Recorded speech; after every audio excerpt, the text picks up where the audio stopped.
Zee 24 तासनं उघड केलेल्या पुणे जमीन गैरव्यवहार प्रकरणाची चौकशी सुरू असल्याचं मुख्यमंत्री देवेंद्र फडणवीस यांनी सांगितलं।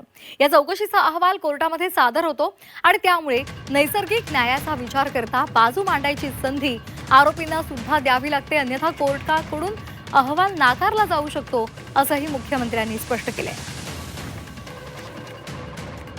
चौकशी चाललेली आहे।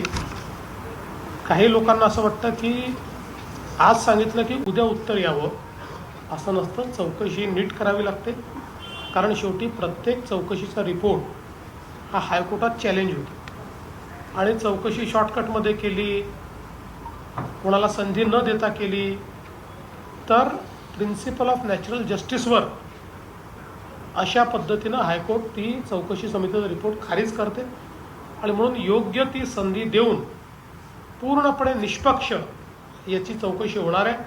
आत्तापर्यंत आपण बघा, अतिशय वेळेत या संदर्भात FIR दाखल झालेला आहे, FIR वर कारवाई चाललेली आहे, अटकही झालेली आहे।